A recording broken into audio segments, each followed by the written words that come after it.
istusin niimoodi ekraani peale, palun kiiremini. Rohkem mõtlesin, kui mul on üldse kuskil riietusruumisse juba. Aga kus on minu kleit? Mida sa ajad? Ei olnud nädal aega. Igal pool kõik nagu kuidagi kardavad nüüd olümpiamänge. Mul oli nagu reaalselt suu lahti, lõuk põrandal enam-vähem. Tead, keda esimesena sportlasest ma nägin, kui tulin olümpia külla? Saunajutud veel meid ootavad. Ja saunajutud on ees. Tere kõik vaatajad ja kuulajad, mina olen ujuja Ene Lifimova ja tere tulemast minu podcasti. Nagu näha, asume siis Olipet Golf Arenal ja mõtlesime, et tahaks midagi uut teha, et ei ole nagu tavaline stuudio ja minu siis külaline, 2-kordne Euroopa meister, ilusate Niine Petrikina. Tšau. Kuidas sul läheb siis praegu? Väga rahulikult, et olen praegu väga ilusas kohas. Jah, koht on tõesti väga ilus. Ma tahaks alustada meie siukest sooja juttu, et kuidas me üldse nagu üksteisest teada saime, üksteise spordialadest ja nii. Mina siis, kui räägin enda kogemusest, ma nagu teada olen väga suur ilusatamise fänn. Vaatan seda, elan alati kaasa ja minu esimene võib olla selline, ma ei tea, mitte kokkupuuda, vaid nagu kui ma mõtlen sinu peale, kui esimest korda ma kuulsin sinust, oli vist 2022 enne olümpiat EM-il, mis oli ka Tallinnas. Isegi nii ammu. Jah, nii ammu, aga minu 2022 olümpial umbes algaski minu see ilusatamise, ma ei tea, armastus tekkiski mul jah, et pärast seda ma olen kõik hüpped ära õppinud ilusti, sa kontrollisid, ja, just. Tean kõiki hüppeid ja eristan neid. Eksam on tehtud. Jah, kui ma oleks natuke lühem, siis võib-olla läheks sinna, aga jah, kahjuks mitte. Aga kuidas sul üldse, nagu, kuidas sa oled kuidagi ujumisega seotud äkki või kuidas sa nagu ujumisest ja nagu minu siis nagu esimest korda kuulsid? No, kui ma olin väike, siis ma arvasin, et ma oskan ujuda. Ja siis ma saabusin ülikooli seda kehakultuuri osakonda. Ja seal meil olid varaku hommikul treeningud.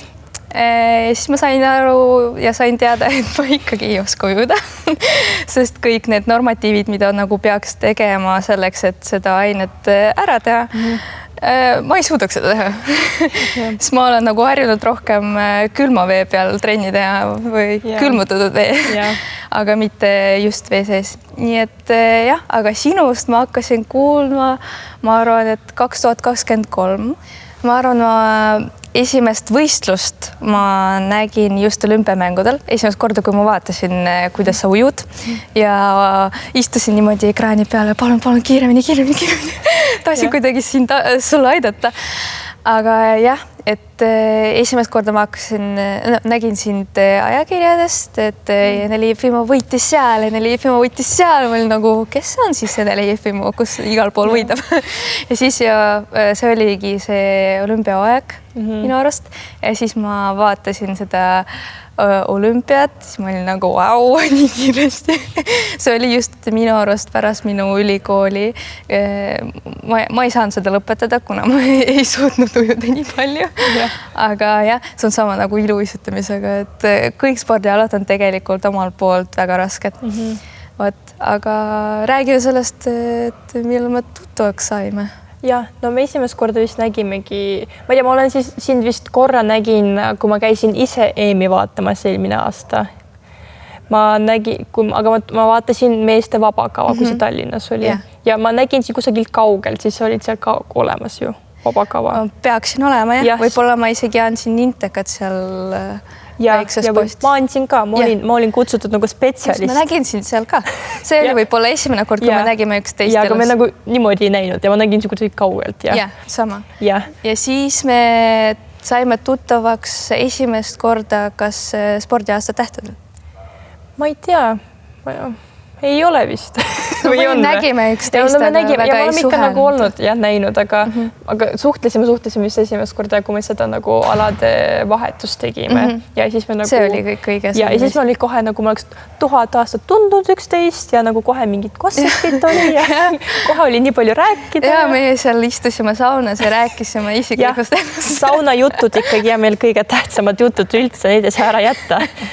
Ja mul on nii huvitav ja mind kutsuti sinna intervjuud andma ja siis mul küsiti ka midagi Aleksandri kohta, et kas ta peab 4 lutsu tegema või mitte nagu minul, et ma nagu aga muidugi. Sel hetkel sa juba ju teadsid kõik need hüpped. Siis ma juba teadsin ja aga ma ei tahtnud nagu eputada, et ma tean kõike. Ma nagu ma üritasin nagu tagasihoidlik olla, et no minu arust võiks teha küll ja et mine küll tee see 4. lutsala, mis seal ikka palun tee lõpuni. See ei ole ju nii raske. Ja no lihtsalt 4 korda mingi õhus keeruta, aga ja, et mul oli selle üle ka natuke hea meel, et minu arvamust nagu tahaks kuulda. Mida sa arvad, Eneli, kas Aleksander võiks teha seda? Nagu... Võiks küll, jah, oleks hea. Ja ta ei küsinud, et kas seal sammude rida oli natukene ja ma nagu ja võin seda ka natuke detailsemalt rääkida teile. Ja kui rääkida nüüd sellest meie aladega kokkusaamisest, nagu me tegime sinuga nagu alades vappi siis ja mul, no ma ei püsinud üldse nagu ma ei püsinud üldse püsti nendele uiskudele ja mul oli nagu väga... Püsisid küll? No jah, aga mul oli nagu ikka väga raske. Ja tegelikult ma käisin hiljuti 2 kuud tagasi jälle uisutamas, aga ma käisin nagu, ma sain need rendiuiske, mis nagu, mis olid väga jubedad. Jalad olid nii valusad pärast, nagu seal ma ei püsinud üldse püsti, nagu see oli jube. Mude väike, ta arvab, et ta kohe läheb olümpiale ka iluuisutamises. Seega palun ole ettevaatlik. Okay. Jah, aga talle ka väga meeldis iluuisutamine nii. Aga kui me nüüd nagu mõtleme ka, et ujumine, iluuisutamine on nagu mõlemad individuaalspordialad, aga tegelikult nad on ka nagu nii teissugused, nagu erinevad üksteisest ja et minu arust iluuisutamine on nagu nii mentaalne, et kui see nagu hea vorm on, siis nagu ikka ei pruugi nagu hästi uisutada, et see nagu sõltub nii palju, mis sul nagu peas toimub, et kuidas sa nagu sellega kõigega hakkama saad ja mida sa nagu üldse mõtled enne igat hüppet, kui sa nagu võistlusel oled? No et viimane hooaeg võin öelda, et sain paremini hakkama just selle mentaalse poolega, aga kõik aastat enne oli täiesti hullumaja, sest tõsiselt ma olin nagu väga hästi valmis nagu seda vormi näitama ja treeningutel tuli kõik välja hästi. Aga kui läksin võistlustele, seisin esimeses poosis, kõik, nagu ma hakkasin värisema ja ma ei saanud kuidagi ennast kontrollida ja ma ei saanud aru nagu, miks see toimub, miks ma nii kardan, sest ma ju oskan kõik teha. Ja siis ma hakkasin töötama spordispetsialistidega, kes natukene aitasid mind ja nüüd mul on ka spetsiaalsed harjutused, näiteks hingamise harjutused, mida ma teen enne iga starti, vaatamata sellele, et kas see on võistlus või see on show või lihtsalt mingi väike gala. Meil oli näiteks esmaspäeval selline väike üritus, võib öelda juba mitte väike, 25 aastat jubeli toimus meie Rocca al Mare uisukoolis ja isegi seal ma närveerisin ja ma hakkasin neid harjutusi tegema, aga praegu on kuidagi see läinud paremaks ja oskan kuidagi ennast nüüd rahuneda maha ja minna hüppama. Kõige tähtsam on enne hüppamist kontrollida seda, et nagu sa lähed õigesti sinna hüppe sisse, et sa ei mõtle, mis juhtub, kui see juhtub või mis juhtub, kui ma seal kukun või ei saa seda hüppet teha. Sa pead lihtsalt mõtlema seda, mida sa pead praegu tegema. See on päris raske, et selleks on vaja päris palju õppida ja kogemust saavutada. Mul on veel samamoodi, ma nagu väga olen, ma ei tea, vaimustuses, kuidas teil see mälu üldse töötab, et te peate nagu seda kõik peas hoidma, mis liigutusid te teete, nii emotsioonid näidata, et samamoodi kui sa näitasid mulle, ma ei tea, üliväikse osa enda kavast, sa näitasid nagu ühe korra või isegi ma ei tea, mitu korda näitasid, siis ta nagu okei, teeme nüüd, aga ma ei mäletanud üldse mitte midagi. Ma nagu minu arust ma pean nagu 10 korda läbi tegema seda, et nagu meeles üldse hoida seda, aga ma ei tea, sul on ja kuidagi see nagu teistmoodi nagu ajud töötavad. Kuidas sa nagu meeles üldse pead nagu hoiad seda kõike? No ma arvan, see sõltub sellest, et me alustame juba 4-aastaselt ja juba mingi 6-aastaselt meile panevad esimesed kavad. Siis meil on erinevad treeningud, näiteks tantsutreeningud, balletttreeningud, kus seal peab kõik need kombinatsioonid ka ära õppima ja see on veel hullem kui jää peal.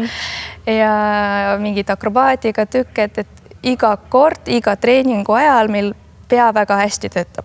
Ja ta peab hästi töötama, sest kui pea ei tööta, siis midagi ei tule välja. Ja ma arvan, et see on juba selline harjumus rohkem. Nüüd tuleb meil võistlus. Meil on 25 meetrit ja kes vähemate löökidega saab sisse selle golfipalli sinna auku, see võidab ja kes kaotab, vastab krõbedale küsimusele. Kas sa oled üldse golfi mänginud?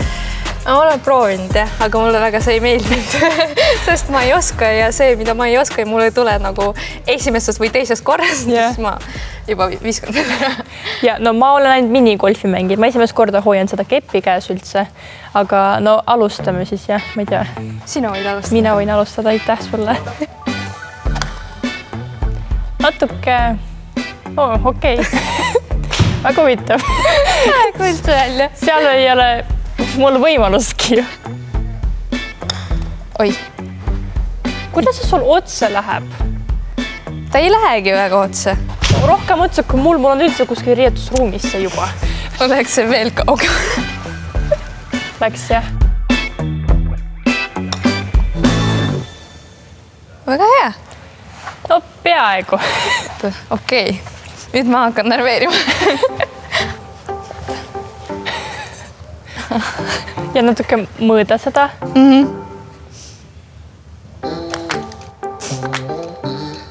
Ei, kas sa lähemale said?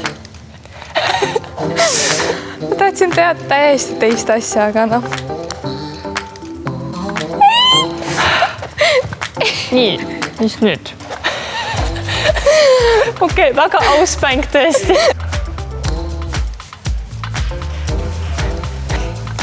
No issand ei.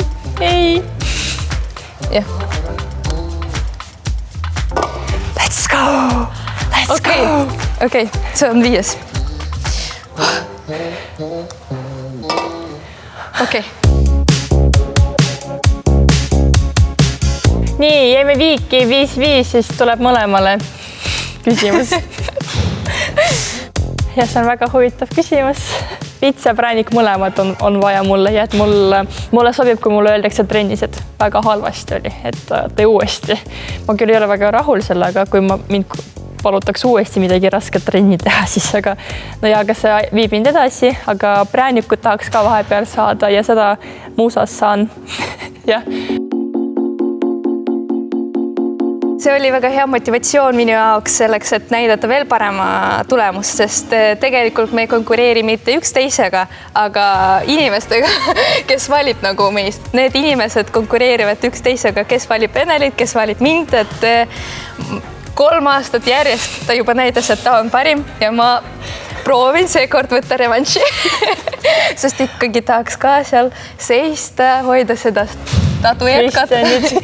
Kristianid. Ja, aga me kõik oleme sportlased, me kõik saavutame midagi ja see on juba inimeste valik rohkem, mitte meie valik. Jah, ma arvan, et me mõlemad endast andsime kõik, et me tegelikult see aasta parima valimine ei ole nagu meie tipphetk nagu spordis. Jah, et me üritame nagu võistlustel tulemusi teha, mitte seal laval kõnesi pidades. Aga räägime siis sinu sellest hooajast. Sul oli väga edukas hooaeg, 2-kordne Euroopa meister ikkagi, pärast ülihea olümpia 7. koht, MM-il ka 7. Ja kui sa peaks nagu neid kuidagi järjestama, üldse nagu oma 3 tipphetke tooma sellest hooajast, kuidas sa nagu paneks seda? No nii nagu nad on Euroopa, olümpia ja maailmameistrivõistlused, sest see esimene pool hooajas me üldse ei võtta. Seal ma istusin ja lootsin, et jalaga ja ikkagi jalg paraneb ja saan minna hüppama, aga noh, lootust isegi ei olnud juba väga, et ma juba mõtlesin, et võib-olla see ongi see point, kus ma pean lõpetama, sest jalg kuidagi paranes ja kui see operatsioon, mida mulle tegid, ei aita, siis kõik. Noh, ma ei tea, mis teha edaspidiseks. Aga kuidagi nädal enne hakkasin hüppama ja nädal enne Euroopa meistrivõistlust ja võib-olla seegi aitas, et ma väga kontrollisin just seda, et mul ei oleks jalale valus ja kõik hüpped tulidki välja, sest Euroopa meistrivõistlustel vabaga näiteks oli täiesti poker face'iga, mis on veel iluuisutamisest nagu väga raske teha, just see, et sa pead kontrollima oma emotsioonid ja näitama need emotsioonid, mis sul on nagu kava loos.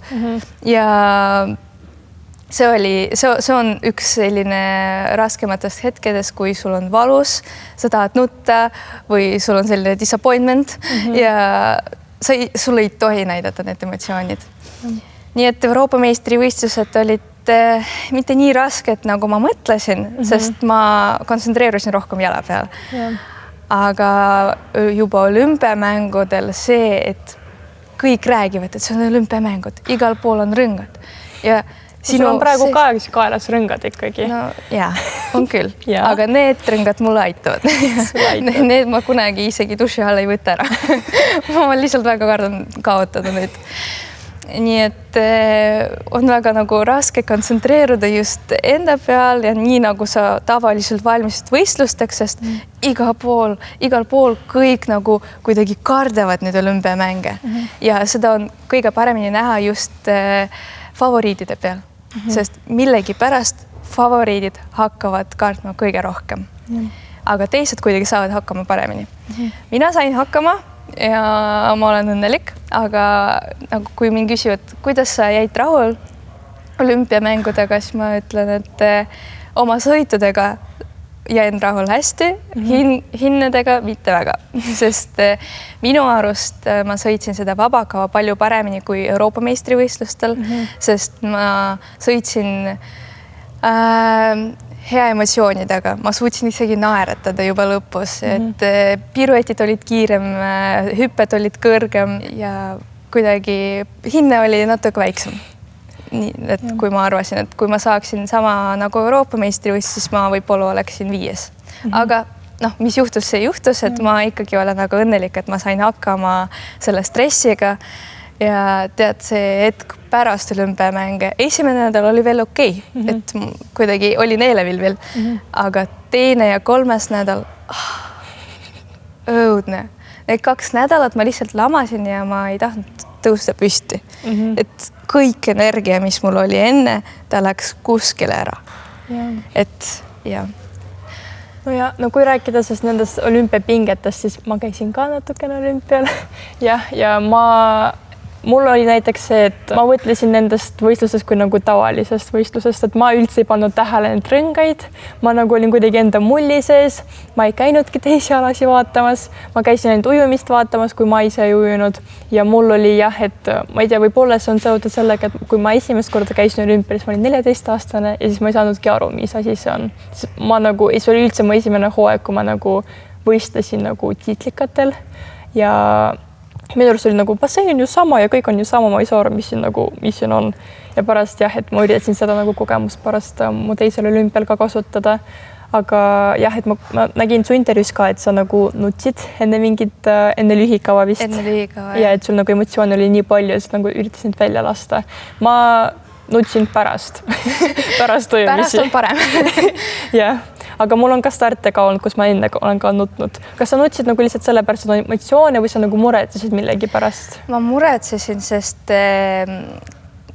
see tunne sees, mis tekkis, mulle ei meeldinud. Ja ma väga kartsin seda. Ja ma nägin, et treener on ka stressis. Ja me oleme ainult 2 ja sellepärastki ma helistasin oma koreograafile Aliinale, et rääkisin temaga natukene ja ta aitas mind natukene kontsentreeruda rohkem treeningutel, et soojenduses me tegime rohkem jõuharjutusi selleks, et see kõik stress läks ära, aga kuidagi see ebameeldiv tunne sees oli ja ma mäletan, et kui mingit enne teist võistlust mul oli selline tunne, mul võistlus läks väga halvasti ja ma ei tahtnud seda kordada.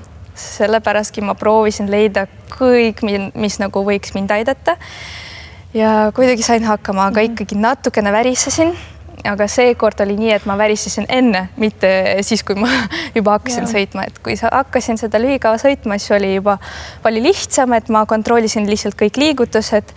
See kaskaad ei tulnud ideaalselt ära, aga tuli välja. Nii et ma väga ei kaotanud palju punkte. Ja pärast vabakavas oli juba nagu tavaliselt, läksin nagu Euroopa meistrivõistlusel, aga parema emotsiooniga.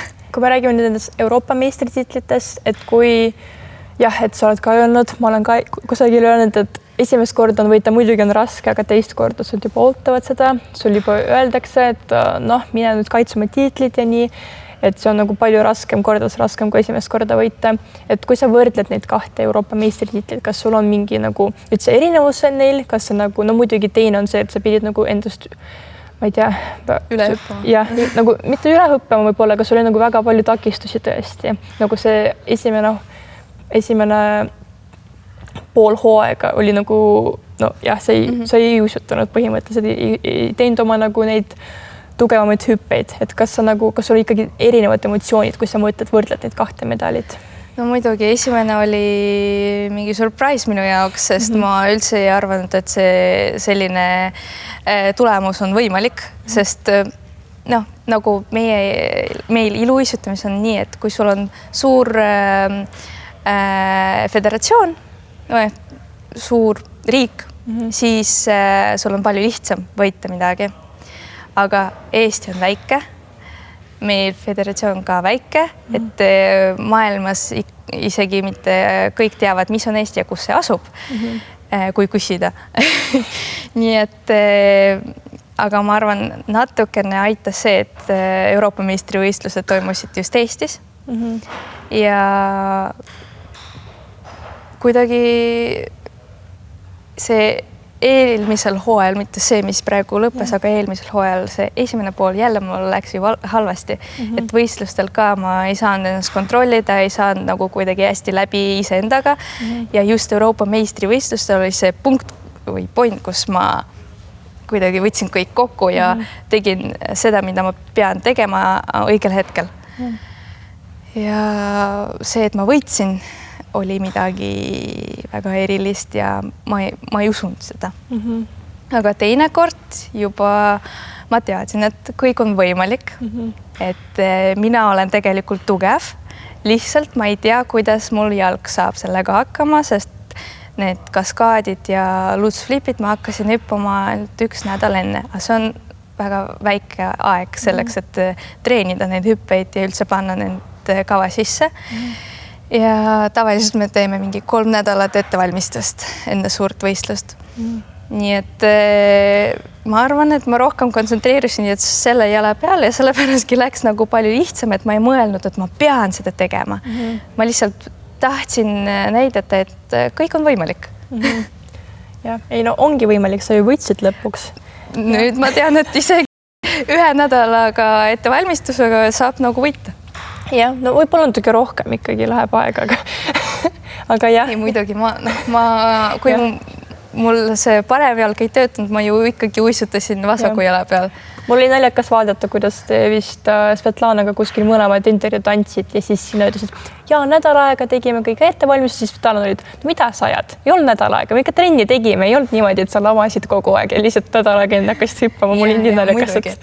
Lihtsalt need kaskaadid, mida ma tegin seal, ma hakkasin nädal enne hüppama.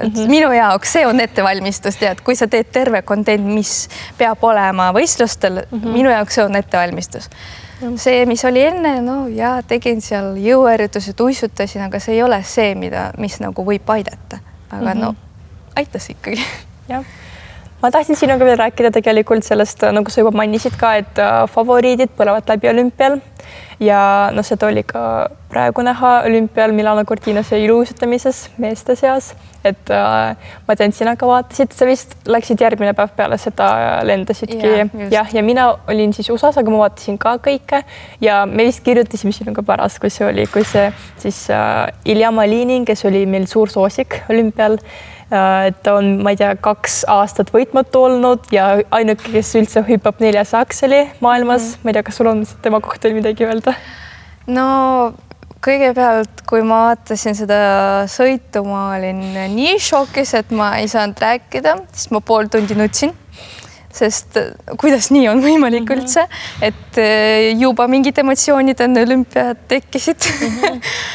Aga ma arvan, et see liiga suur pingutus, see pressure oli tema peal, et ma nägin kõik need videod, et oli seal koos selle Snoop Dogiga käis seal, tegi mingid saltot tema ees ja liiga palju meediat oli enne võistlust ja see on minu jaoks on halb. Võib-olla ta on harjunud sellega, võib-olla seekord oli liiga palju meediat ja veel üks suur asi on see, et ma ei saa aru siiamaani, miks teevad tiim-event või tiim-olümpiavõistlused enne sinu just individuaalstarti. Sest pärast, sa ju ei saa halvasti sõita, sest sinu peale sinu riik vaatab ja sinu meeskond. Ja siis järgmisel päeval või 2 päeva pärast sa pead uuesti sõitma, nagu tantsupaaridel oli. See on võimatu. No mina ei tea, kuidas ma suudaks nagu 4 kavad sõita 1 nädalaga. No, see on väga raske ja minu arust oleks palju parem, kui paneksid alguses individuaalevent ja siis pärast juba tiimevent.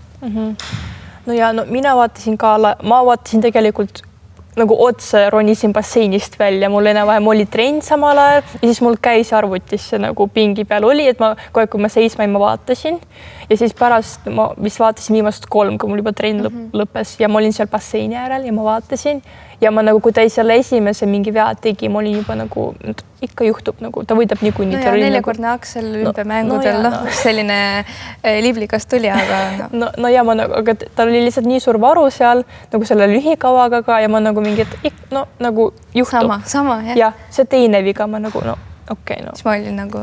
Ega siis ma ikka arvasin, et nagu tuleb, aga pärast lõpus ma olin nagu reaalselt suu lahti, mul oli see nagu lihtsalt lõug põrandal enam-vähem ja ma olin lihtsalt, et mis juhtub praegu. Mul endal oli nii palju emotsioone, nagu ma ei tea, miks. Nagu äkki ma olen ka sportlane, äkki ma nagu ka vaatasin seda, mul nagu nii kahju lihtsalt ka. Ja pärast, kui mul reelsides iga kord oli, nagu mul lihtsalt mingi nädal aega see reelsides oli ja ma lihtsalt mingi hetk nagu skipisin neid, sest ma ei tahtnud nagu rohkem seda läbi elada. See oli nagu väga veider emotsioon mulle ka. Tead, keda esimesena sportlasest ma nägin, kui tulin olümpia külla? Iljad või? Kas sa rääkisid temaga? Ja ma proovisin teda toetada, et sellel päeval ta oli juba nagu okei. Võib-olla ta ei näidanud oma emotsioonid, arusaadav on, et kõik on halb. Aga ja ma ütlesin, et ikkagi sa tead, et sa oled kõige parem ja kõik teavad, kes sina oled. Et praegu ei tulnud välja, aga sul on veel järgmised olümpiamängud ees. No me kõik loodame. Et ta on reaalselt mingi talant. Igaühega saab see juhtuda, et see on arusaadav, et ta ütles, ma tean, aga jah, muidugi on kurb. Proovisin teda toetada, aga ma ei tea, kuidas minu sõnad nagu aitasid. Ja ma arvan, et kõik üritasid talle ja seda toetust edasi anda, aga ma tean, tema isa kohe sõitis ära, sest ema ju jäi kodus ja emale oli halb pärast seda sõitu ja siis isa kohe sõitis tema ema juurde, et jah, päris ebameeldiv olukord, aga pärast võitis maailmameistrivõistlust. Nii nagu peaks olema.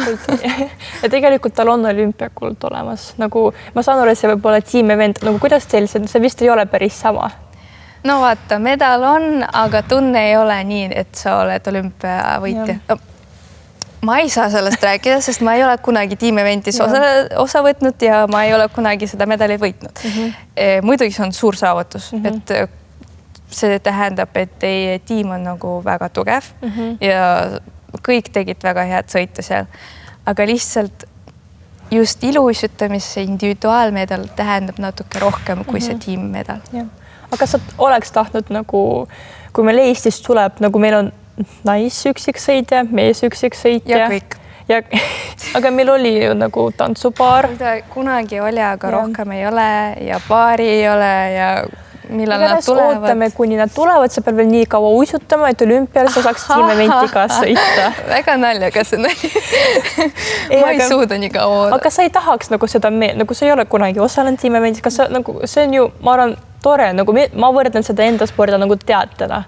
Et me ikka ujume 4 käsi, ma ujume enda vahetuse ära ja siis teised ujuvad ka, et see ei sõltu ainult minust, et mul on nagu teate ujumisest näiteks nagu täiesti teine emotsioon, ma ei ole kunagi seal nagu närvis, sest ma ei tunne seda nagu pinget enda peal, nagu see on 4 inimese peal meil ja ma arvan, et ma võrdlen seda sellega. Kas sa ei tahaks nagu seda kogeda? Ma väga tahaks, sest mul on huvitav, kuidas ma hakkan siis võistlema, kuidas ma hakkan reageerima, kuidas ma saan ennast kokku võtta, sest sa tunned, et sinu taga on veel inimesed, kes nagu tahavad, et sa teeks seda ära ja nagu sinust sõltub palju. Aga kahjuks ei ole praegu sellist võimalust, aga meil kunagi olid sellised võistlused Jaapanis, kus oli Euroopa tiim ja Ameerika tiim või mitte Ameerika, aga see Aasia või need neli kontinenti. Ja, et Euroopa ja 4 kontinenti ja siis neil oli selline ka tiimivend, et seal väga tahaks ka osa võtta. Sa ei teadnudki, et selline võistlus on? Või seda ei olegi rohkem või? Minu arust ei ole, aga nad võib-olla hakkavad veel uuesti tegema. Okei, no siis sa esimesena palun sõida sinna kohe kohale. Kui kutsuvad. No kirjutame neile ise, et nad kutsuksid sind. Jah. Okei. Kui me räägime nüüd ka jälle see ujumise ja võib-olla iluusatamise mingisugune vahe, et kuidas nagu meil on näiteks võistluspäeval üldse nagu plaan üles ehitatud, et mina näiteks vahepeal teen hommikul trenni, vahepeal ei tee hommikul trenni nagu enne õhtust finaali, et mul on täiesti nagu ärkan ja tunnetan, kas ikka lähen täna ujuma või mitte. Kas sul on selline võimalus teha, jah? Mul veel on selline võimalus teha, jah, et kuna mul on tavaliselt tiitlivõistlused kestavad 6 päeva ja ma tavaliselt ujun iga päev hommik ja õhtu, siis on tõesti natuke raske, kui ma käin iga päev trenni veel ka tegemas. No seda küll, jah, sest teil on ju rohkem võistlusi. Ja no mul on jah, ma ujun 3 ala. 3, no 2 on ja mu põhiala ja siis see 3 on juba selline kõrvalala, 200 siis kõige pikem, kõige raskem. Ma ei soovita sulle seda ujuda, kui sa tahad ujumisse minna ära 200 uju palun. Isegi 50 meetrit mul on raske ujuda, saad sa aru? No pole hullu, äkki varsti tuleb 25, et siis sa tuled uksest sisse niimoodi. Aga kuidas siis sinu siis nagu võistluspäeva nagu plaan välja näeb, et kas sa ärkad näiteks üles, kas lähed ikka trenni tegema, nagu ma saan aru? Jah, meil on olemas official treeningud. Nad ei kesta kaua, kui tavaliselt me teeme trenni 1,5 tundi või tund. Seal meil kestab ainult 30 minuti. Et me lihtsalt tuleme treeningule, teeme enne soojendust muidugi, siis läheme jääle, seal kontrollime kõik oma elemendid, siis meile panevad ükskord muusikat. Näiteks, kui see on lühikava päev, siis meile panevad lühikava, kui vaba päev, siis meil on vaba päev ja siis meil on vabakava päev. Ja siis me sõidame seda vabakava muusika järgi. Ja lihtsalt kontrollime kõik elemendid, et me ei sõida terve kava nagu nii, nagu peab olema, seda me sõidame võistlustel juba pärast. Ja tavaliselt see on varahommikul või sellisel päeval, kui meil on võistlus näiteks õhtupoole. Ja pärast treeningut ma tulen tagasi hotelli ja siis ma juba mõtlen, kas ma lähen jalutan või ma lähen magan natukene mingi 0,5 tundi või vaatan mingi filmi või suhtlen sõpradega, et sõltub ka tujust ja kuidas ma tahan praegu oma aega veeta.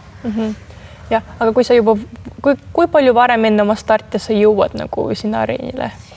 No valmistumine hakkab mingi tund aega enne hotellist minekut.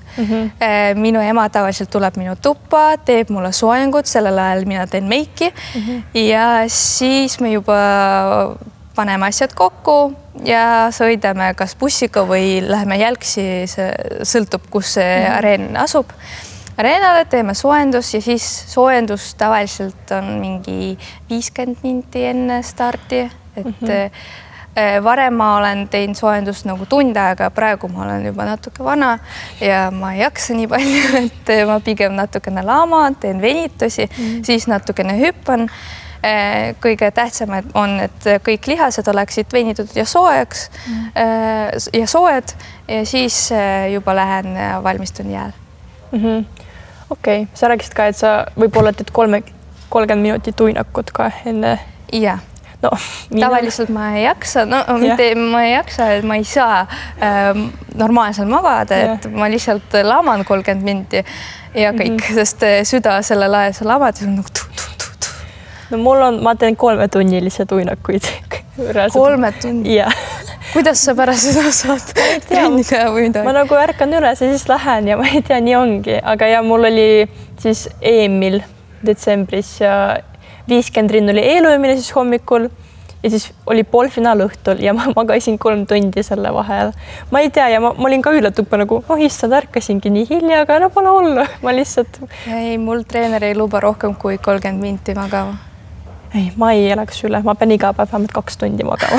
see on jah, ma saan energiat sealt, ma saan unnakutest palju energiat, muidu ma ei saagi pärast ujuma minna. Mul on tunne, kui ma magan rohkem kui tund aega, siis ma ärkan püsti ja olen nagu makaron, sest ma ei saa kuidagi ennast kokku võtta.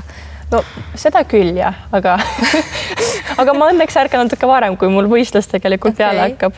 Aga jah, ja siis seal me juba lähme, ma tavaliselt jõuan 2 tundi enne oma starti siis basseini ja seal ma ka võimlen ja nii, meil ju läheb aega veel selle trikoo panemisega, mis on võistlustrikoo, see on ikka omaette challenge meil. Jah, et seda peab ka arvestama, et liiga vara ei tohi panna, sest see tõmbab kinni äkki lihaseid, liiga hilja ka ei taha, sest muidu äkki ei jõua starti. Et jah, meil on seal täielikult mingi arvutamine käib enam-vähem iga spordialas on mingid sellised väiksed detailid, mille peale tavaliselt inimesed ei vaata. Ja ma ei tea, sul on ka, ma ei tea, on ju see mingi asi, et sa ei taha uisken liiga kaua jalas hoida. Ja muidugi, mul hakkavad jalad kohe valutama. Ja, no just, ma arvan, tavaline inimest ei saagi sellest aru. See on sama nagu meil trikood, ei taha väga kaua selles olla, muidu tõmbab kinni kõik. Just. Meil on nüüd siis üks siuke rubriik, this or that. Ja siis see või see eesti keeles siis. Nii, ja siis sa võid nagu vastata, sa võid nagu ka võib-olla seletada või nagu miks on sellise valiku tegid, need on nagu hästi nagu kerged, et ma ei tea, vaatame. No proovime. Ja. Lühi või vabakava? Hästi kerged. Vaba. Miks? Seal ei ole nii suur pressure peal. Vabakavas? Ja, ta on lihtsalt pikem. Ta on raskem selles mõttes, et sa pead kauem seda kontsentratsiooni hoida, aga lühiga sul on ainult 3 hüppet ja iga hüppe on väga vajalik, iga element on väga vajalik ja kui sa midagi teed valesti, siis sa võid sellega kaotada. Et nagu meil on selline tsitaat olemas iluuisutamises, et lühikavaga sa ei saa võita, aga sa võid kaotada. Vabakavas isegi kui mingi viga nagu juhtub, sa saad teiste elementidega kuidagi ennast tõsta. Ja, okei. Ma oleks teisiti arvanud miski pärast. Ma tean. No, tegelikult see sõltub ka praegu, aga no vabakava kuidagi paremini tuleb välja mulle. Okei. Kas heavy make-up või natural make-up? Natural. Aga kavas? Sõltub kava stiilist ka. Et kui sul on mingi selline terav tango, siis muidugi sul peavad olema sellised teravad silmad, punased huuled. Aga kui selline ilus kava, siis muidugi natural, aga igapäevaseks siis natural. Okei. Kas pikk või lühik kleit kavas? Tahaks öelda pikk, aga no pika kleidiga saavad ainult tantsi iluisitajad uisutada. Okei, kas 3 aksel või 4 tulup? Both. Kas ma võin öelda, et 2 neid? Ei saa. No siis 3 aksel. Sa oled rääkinud, et sa teed 4 tulupi, no oled harjutanud seda, treenid seda, et kas sul on siis nagu mingid häid katseid olnud ka, et kus sa nagu sõidad seda hästi välja?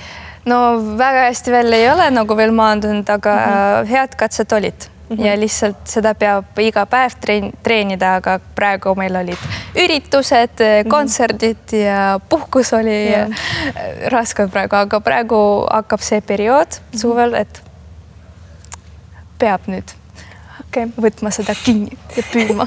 Ja. Kas sammude rida või piruetid? Sammude rida. Okei. Sa pean seletama aga. No, sa võid seletada, kus sul on? Sest piruetid tegelikult kellelegi ei meeldi. Sa pead kaua seisma, lugema need ringid. Kõik läheb krampi, kui sa hoiad seda positsiooni. Mina näiteks, mul selg juba nii valutab, et mul on väga oluline teha seda painutuspirueti, mis on ütleme nii kõige ilusam iluusutamises ja kõige tuntum ka. Et sa pead sinna painutama ja Bilman just. See on väga raske minu jaoks nüüd, aga sammude rida tavaliselt mul on väga musikaalne ja mulle väga meeldib töötada emotsioonidega, kehaga, et mulle üldse väga meeldib tantsida ja sellepärastki sammude rida. Okei. Kava kukkumisega ja võit või puhas kava ja teine koht? No ikkagi võit. Okei. Tead, nagu räägivad, medal jääb, aga kava juba keegi ei mäleta. Jah. Võistluspäeval vaikus või palju suhtlemist? See sõltub. et tujust, et mõnikord mul on vaja väga palju rääkida. Mõnikord ma pean olema, et ma ei saa praegu valida. Okei. Ja viimane, kas Arlet Levandi või Ilja Malinin? Liiga lihtne. Ilja Malinin. Ei. Arlet muidugi. Võtame korra kokku sinu järgmise hooaja nagu ette kavasi. Sul on juba lühikava tehtud. Kas sa võid sellest rääkida? Nii. Lühikava ma tegin peaaegu kohe pärast maailmameistrivõistlust. Ma sõitsin Californiasse, mis oli minu väike unistus. Et ma kunagi ei olnud veel seal Californias ja Los Angeleses ja sain seal ka natuke puhata, et töötasin esimest korda Céline Brun. Céline Brun on üks kõige tuntumaid või üks kõige parimatest koreograafitest ilusutamise maailmas. Ta võtab päris palju selle kava eest, aga ma võin öelda, et see toimub. Et see kava, mis ta pani mulle, ta on imeline ja ma loodan, et ma saan seda näidata nii, nagu peab. Ja kõik, kes juba nägid, ütlesid, et ma täiesti teistmoodi liigun. Et kõik liigutused, kõik need ülejalad, mida ma teen nagu ühest elemendist teise elemendi, et on erinevad. Muidugi minu väike stiil jääb minu sees, et see kuhugi ei lähe, aga jah, mulle väga meeldib see kava ja ma olen valmis seda sõita praegu. Kui annavad uisud ja siin panete väikse jää, siis kohe. Nii, aga vaba kava. Sa vist ei ole seda veel teinud, aga äkki tahad öelda? Okei, teeme seda saladuse avalikult. Juba 3 aastat ma unistan uisutada ühe muusikaga. Nii. Ja see muusika on sarjast Game of Thrones. Daenerys, Dracarys ja kõik sellest. Et sa oledki nagu siis see tegelane sealt. Ja muusika on juba peaaegu valmis. Kava ma hakkan panema juunis, aga juba tahan ka teha väikse klippi, et keegi rohkem ei võtaks seda muusikat, et mida varem, seda parem. Ja loodan, et kõik toimub nii, nagu minu peas on. Ja minu veel üks unistus täidub ja saan selle muusikaga järgi sõita vaba kava. Kes sulle selle kava siis paneb? Koreograaf Mark Pilei, kellega ma olen juba mitu aastat koos tööd teinud. Ja mulle väga meeldib temaga töötada. Muidugi me proovime teiste koreograafidega ka töötada, aga üks peab jääma. Okei. Aga mu üks küsimusest tegelikult oligi, et kas sul on mingi siuke nagu unistuste tegelane või muusika, mida ka sa nagu vastasid ära selle, et järgmine hooaeg see unistus täitub, jah? No ma loodan. Mark mulle ei kirjuta ja ei ütle, et ei, ma selle muusikuga sulle ei pane kava, nagu see oli eelmine hooaeg. Ja sul on juhtun seda lühikavaga. Aga ma olen väga temale tänulik, sest see muusika, mis oli enne, mulle väga ei meeldinud. Ja ta ütles, et ma ei tea, mida ma saan panna selle muusikaga, et mul ei tule mingid mõtted ja ideed üldse. Ja siis ma olin nagu, okei. Siis ühe ööga ma leidsin teist muusikat sellest, mida ta pakkus mulle. Kas sa ise otsid neid muusikaid üles? Mina otsin, treener otsib, ema otsib, koreograaf otsib ja kõik nagu saadavad parimad variandid.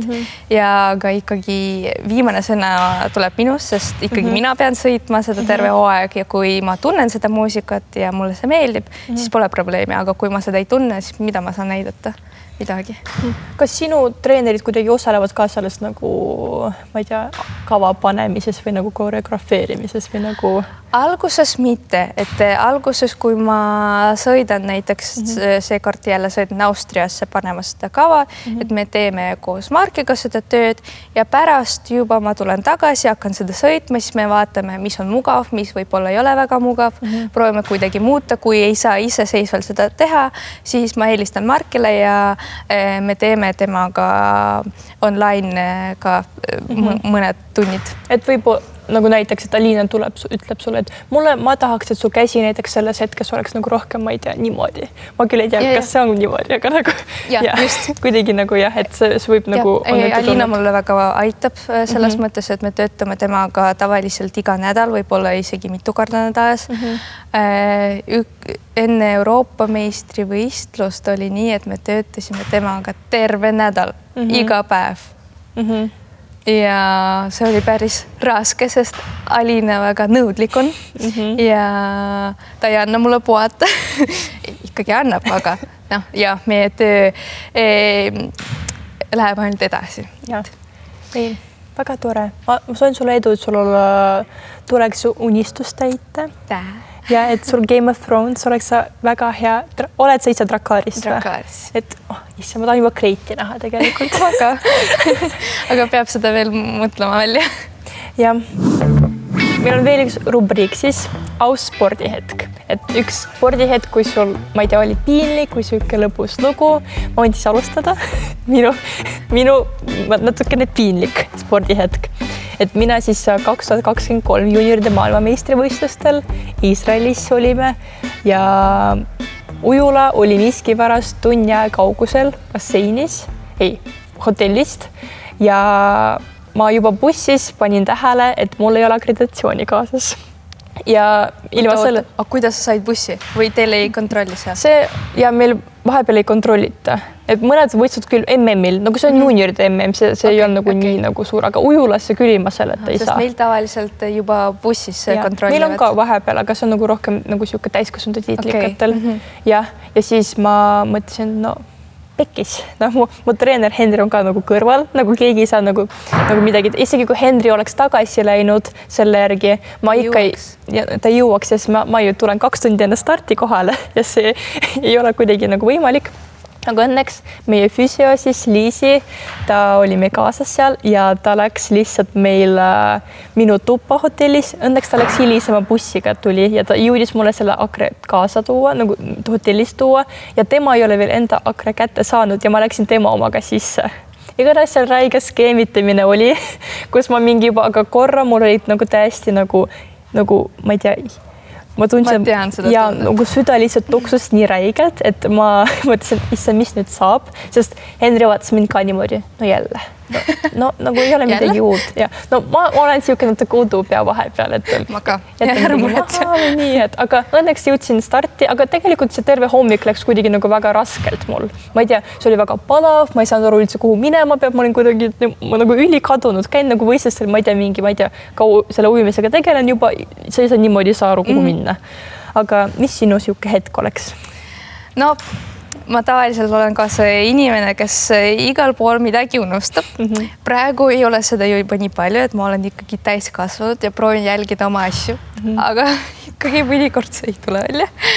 Nii et tavaliselt ma unustan oma kleidid. Ja juba mitu juhtumid olid selliseid juhtumid oli juba mitu tükki. Ja üks oli 2023. Sama aasta siis. Sama aasta.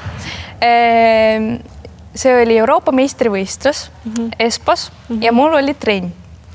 Nagu alati meil on trenni enne võistlust. Siis ma tulin trenni. Ma teadsin, et ma hakkan sõitma kleidis ja mul ei olnud isegi mingi treeningriideid kaasas. Ja siis ma hakkan panema ussud. Tulen juba riietusruumis. Ma olin nagu aga kus on minu kleit? Ja siis ma sain aru, et ma unustasin oma kleiti hotellis. Ja mul ei ole mitte midagi, mida ma saaksin panna jääle. Ja siis ma helistan treenerile ja ma tean, mis praegu ta ütleb mulle. Siis ma olin nagu, Svetlana, ma unustasin kleiti hotellis, mida me teeme praegu. Siis ta oli nagu, oota. Lihtsalt oota, üks sõna, oota. Ta veel paar sõna ütles mulle, jah. Aga siis seal oli meil tuttav Soome treener. Temal oli kaasas auto. Ja siis need kahekesi sõitsid hotelli. Võtsid minu kleiti, tulid, aga trenn juba algas. ja siis see aeg, kui ma väga kiiresti kõik panin ja aru saada, see tunne oli sees, et hästi, et see ei olnud võistlus, aga see oli trenn, aga ikkagi siis ma jooksuga kõik tegin, siis koridoris jooksin, siis ma pean seda näitama. Okay. Ma tulen selle porti juurde ja siis ma näitan, et nii peabki olema. Ma istun porti äärde, teen niimoodi küükist, valmistun veel natukene. Trenn käib samal ajal. Trenn käib, kõik juba uisutavad. Nagu... siis ma lähen jääle rahulikult, et võib-olla ma ei teadnud, kas kohtunikud istuvad või näevad, et kui nad näeks, et ma hilinesin treeningule, see ei ole väga hea, pluss minu karjääri, aga jah. Ja siis tegin trenni. Võistlus ei läinud hästi, sest kõik need emotsioonid kuidagi halvasti segavad, väga segavad mind, aga jah, vot selline olukord oli. Ja viimane olukord, kus ma unustasin oma kleidi, oli, kus oli? Maailmameistrivõistlustel praegu. Jah, no see on, see on juba viimane võistlus, pea juba ei tööta, keha juba ei tööta. Ja siis ma tulen hotellist ja saan aru, et mul ei ole kleidi ja toastada ei olnud ka. Ja siis ma mõtlen, issand tema, kuhu ma unustasin seda. Ja ma ei tea, kus ta on. Ja siis ma jooksin hotellist, küsisin igal pool, kas volonteerid nägid võib-olla kuskilt, nad hakkasid helistama juba halli. Hästi, et meie hotell oli siin ja areena oli siin, et nagu käia oli mingi 30 sekundi, siis sa oled juba seal. Aga see areena on nii suur ja ma juba head soojendust tegin enne soojendust. Et ma jooksin terve seda areeni läbi, vaatasin kõik kohad, kus ma olin. Sa ei tead, kus see kleit oli või? Väga ei teadnud, aga jäi ainuke koht, kus ta võiks olla. Ja see oli mingi office, kus ma ostsin kellegile seda banket ticket. Ja seal ta oligi. Ja siis ma tulen soojendusele jälle niimoodi. Mis mind nüüd ootab? Sa pead vist seljas kandma neid kleite, ei saagi ära võtta neid. Magama sellega, ärkad üles juba seljas, et ei oleks mitte midagi võimalust seda ära kaotada. Ja... See jäi, tead, terve aeg ma ei ole midagi unustanud. Ja viimasel võistlustel ikkagi pidigi midagi olema. No. Midagi pidi olema. Terve hooaeg ei saa ideaalselt minna. Ilma unustamata. Sellised me oleme tüdrukad. Jah, väga udu pead vahepeal. Aga selline tuli meil episood välja, ma loodan teile väga meeldis. Suur aitäh, Niina, et sa tulid ja siis meie Oliveti poolt on selline väike kingitus sulle ka. Ma väga tänan, et sa kutsusid mind, oli väga meeldiv. Ja, sa natuke kostitid rääkida. Saunajutud veel meid ootavad. Ja, saunajutud on ees. Ja, aitäh. Need on kõik ees.